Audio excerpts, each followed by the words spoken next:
নমস্কার বন্ধুরা, চিত্রাস লাইফস্টাইলে আপনাদেরকে স্বাগত। আশা করি সবাই ভালো আছেন। সবাইকে আপনাদেরকে শুভ সন্ধ্যা। আজ আমি বানিয়ে দেখাবো বাসন্তী পোলাও। দেখুন আমি কিভাবে বানাচ্ছি।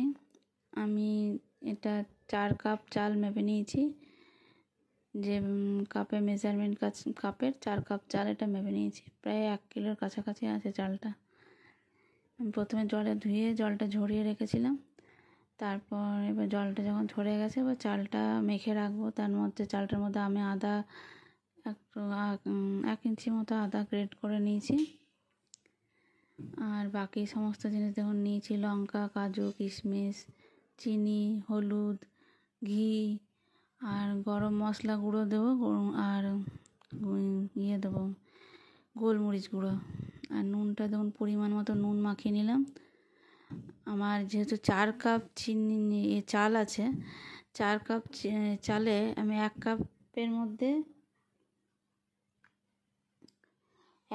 মধ্যে আমি 5 চামচ করে চিনি, সেই হিসাবে চিনিটা নিয়েছি। 1 কাপ চালে আমি 5 চামচ চিনি, সেই হিসাব করে চিনিটা নিয়েছি। এবং হলুদটা আমি পরিমাণ মতো দিয়ে দিচ্ছি। আমি যেভাবে তৈরি করেছি তো মিষ্টিটা খেতে খুব টেস্টি হবে। এর থেকে বেশি মিষ্টি দিলে মিষ্টি লাগবে। এটাই ঠিক মিষ্টি। হলুদ দিচ্ছি, দেখুন পরিমাণ মতো হলুদ, ঘি, তো গরম মশলা গুঁড়ো আর গোলমরিচ গুঁড়ো একসাথে মেখে নেব। মেখে এটা কিছুক্ষণ রেখে দেবো। তারপর আমি ভাজবো কাজু, কিশমিশ, এগুলো দেখাচ্ছি আপনাদেরকে। আপনারা দেখুন আমি কিভাবে করছি। আশা করি আপনাদেরও ভালো লাগবে। আপনারা বাড়িতে বানিয়ে দেখবেন এইভাবে বাসন্তী পোলাও। গোলমরিচ গুঁড়ো আর গরম মশলাটা দিয়ে দিলাম। এই গোলমরিচ গুঁড়ো আর গরম মশলাটা দেওয়ার জন্য একটা আলাদা টেস্ট আসে। একটু ঝাল মিষ্টি দুটোই থাকলো, এই টেস্টটা ভালো লাগবে। এবার পরিমাণ মতো ঘিটাও মাখিয়ে নেব। আপনাদেরকে অনুরোধ করছি পুরো রেসিপিটা আপনারা দেখুন আমি কিভাবে বানাচ্ছি, এবং আপনারা সেইভাবে বানাবেন। আমি যেমন ঝরঝরে পোলাও আমার তৈরি হয় সেরকম আপনাদেরও তৈরি হবে। আমরা ধরুন আমি পুরোটা সব যে জিনিসগুলো দিলাম সেগুলো মেখে নিচ্ছি।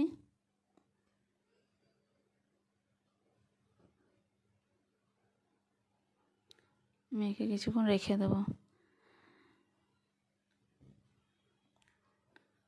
আমি 4 কাপ চাল নিয়েছি, 1 কাপ চালে 5 চামচ চিনি দিই, সেই হিসেবে এখানে আমি চিনিটা দিয়েছি।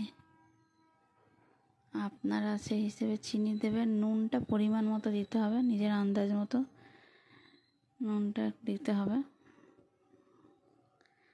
নুনটা 2 টেবিল স্পুন, ভর্তি না হলে 2 টেবিল স্পুন চিনি দিতে হবে। এদিকে কড়াইয়ে ঘি চাপিয়েছি, ঘি দিয়ে দিলাম। ঘিটা একটু গরম হয়ে যাক, গলে যাক। তারপর আমি একটু সাদা তেলও দেবো। সাদা তেলটা ঘিটা একসাথে গরম হয়ে যাক। তারপর কাজু কিশমিশগুলো এক এক করে ভেজে নেব, তুলে রাখবো ভেজে। কাজুটা দিয়ে দিলাম। কাজু কিশমিশ একসাথে দিলাম না, কাজুটা যেহেতু একটু ভাজতে সময় লাগে, কিশমিশটা দিয়ে দিলে কিশমিশটা পুড়ে যাবে। তাই কাজুটা আগে ভেজে নিয়ে তুলে রাখবো, তারপর কিশমিশটা ভেজে নেব। আপনারা পুরো রেসিপিটা আপনাদেরকে অনুরোধ করছি, পুরো রেসিপিটা দেখুন। আমার চ্যানেলকে বেশি বেশি করে শেয়ার করুন, সাবস্ক্রাইব করুন, লাইক করুন। আমার পাশে থাকার জন্য আপনাদেরকে অনুরোধ করছি।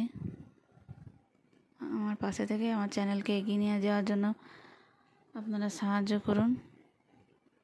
আমি আরও নতুন অনেক রেসিপি দেব। আপনারা আমার চ্যানেলের সাথে থাকুন। আপনার বেল আইকনটা অন করে রাখুন, তাহলে নোটিফিকেশনটা আপনাদের ফোনে ঢুকবে যে আমি কি রেসিপি দিচ্ছি।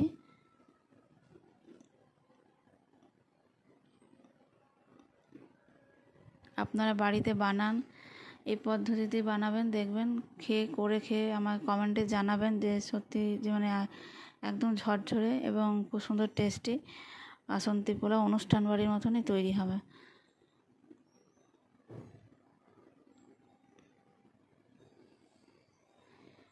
চিনির পরিমাণটা আমি যেরকম বলেছি সেরকমই দেবেন, তাতে খুব মিষ্টি হবে না, খুব সুন্দর হবে, মিষ্টিও হবে আবার খুব বেশি মিষ্টি হবে না।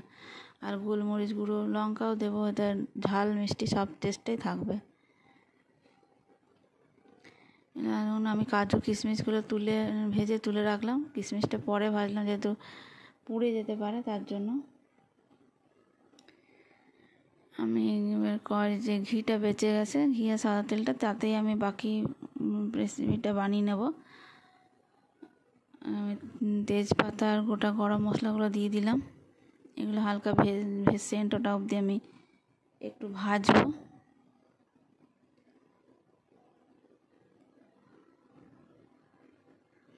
চালটা আমি দিয়ে দিলাম। যতক্ষণ ভাজলাম ততক্ষণ চালটা ভিজলো। তারপর একটু বেশিক্ষণও ভিজিয়ে রাখতে পারেন, তাতে তাড়াতাড়ি সেদ্ধ হয়ে যায় এবং সেন্ট ভালো, টেস্টটাও ভালো হয়, সেন্টটা ভালো ওঠে। কড়াইয়ে দিয়ে ভালো করে ভেজে নেব। আমি আগে ওলট পালট করে ভালো করে ভেজে নেব। খুব বেশি আঁচে দেওয়ার দরকার নেই, মিডিয়াম ফ্লেমে হালকা করে ভাজতে হবে। খুব বেশি আঁচে ভাজলে চালটা সাদা হয়ে যাবে, শক্ত শক্ত ভাজা বেশি হয়ে যাবে। এমন দেখুন, মেজারমেন্ট কাপে, যে কাপে চাল নিয়েছিলাম সেই কাপ দিয়ে জল দিচ্ছি। আমি 4 কাপ চাল দিয়েছিলাম। আমি যে 4 কাপ চাল দিয়েছি, 4 কাপ চালের জন্য আমি 8 কাপ জল দেব। দেখুন, আমি মেজারমেন্ট কাপে 8 কাপ জল দিচ্ছি। জলটাকে গরম করে নেব ভালো করে, তারপর আমি চালের মধ্যে ঢেলে দেবো। আগে এটা গরমটা করতে হবে, গরম করে দিলেই ভালো। সব রকম টিপসগুলো ফলো করলে আপনাদেরও বাসন্তী পোলাও খুব সুন্দর হবে। জলটা গরম হয়ে গেছে, আমার চালটা এদিকে ভাজাও হয়ে গেছে। আমি পুরো জলটাই ঢেলে দেবো। দেখুন, পুরো জলটাই আমি ঢেলে দেবো।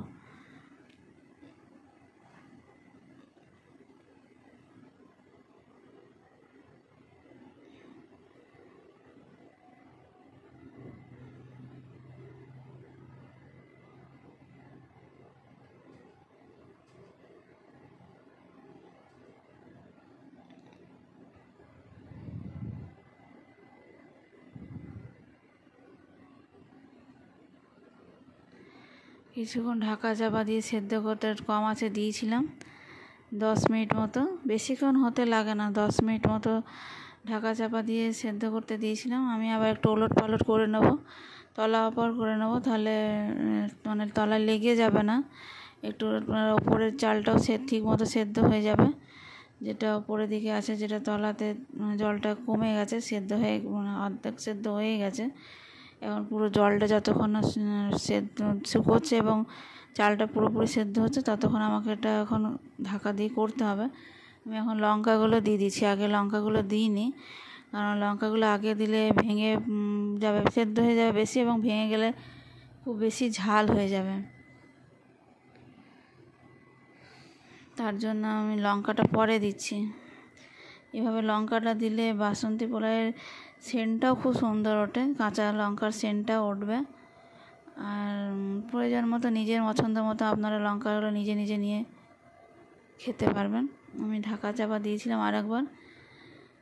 যতক্ষণ না ভালো করে জলটা শুকনো হয়ে যাচ্ছে, ততক্ষণ আবার চালটা সেদ্ধ হচ্ছে, ততক্ষণ আমি ঢাকা দিয়ে এটা তৈরি করে নেব। একটু চিপে দেখে নিচ্ছি চালটা হয়েছে কিনা। তখন হয়ে গেছে আমার। আমি সার্ভ করে দেখিয়ে দিলাম আপনাদেরকে। সবাইকে অনেক অনেক ধন্যবাদ আমার পুরো রেসিপিটা দেখাবার জন্য। দেখুন কি সুন্দর ঝরঝরে রেসিপিটা বাসন্তী পোলাও তৈরি হয়েছে। সবাইকে অনেক অনেক ধন্যবাদ পুরো রেসিপিটা দেখার জন্য।